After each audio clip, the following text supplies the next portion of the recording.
एक बार कक्षा 10 की हिंदी की शिक्षिका अपने छात्र को मुहावरे सिखा रही थी। तभी कक्षा एक मुहावरे पर आ पहुंची।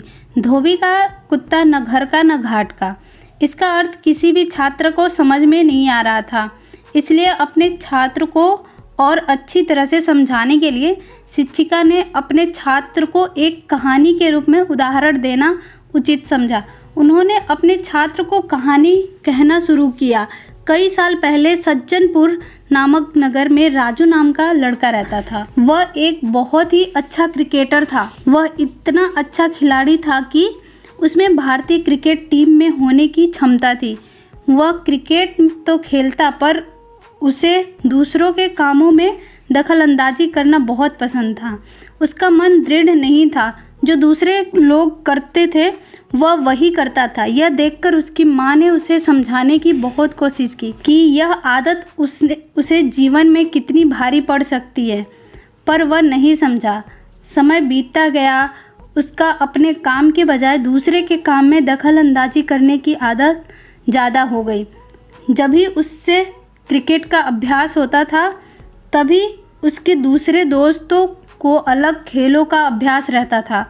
उसका मन चंचल होने के कारण वह क्रिकेट पे अभ्यास के लिए नहीं जाता था, बल्कि दूसरे दोस्तों के साथ अन्य अलग अलग खेल खेलने जाता था। उसकी यह आदत उसका आगे बहुत ही भारी पड़ी।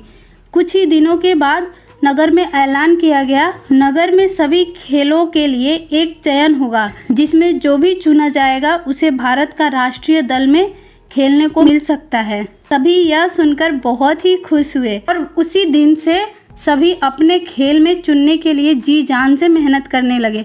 सभी के पास सिर्फ 2 दिन थे। राजू ने भी अपना अभ्यास शुरू किया, पर पिछले कुछ दिनों से अपने खेल के अभ्यास में जाने के बजाय दूसरे के खेल के अभ्यास में जाने के कारण उसने अपने शानदार फॉर्म को खो दिया।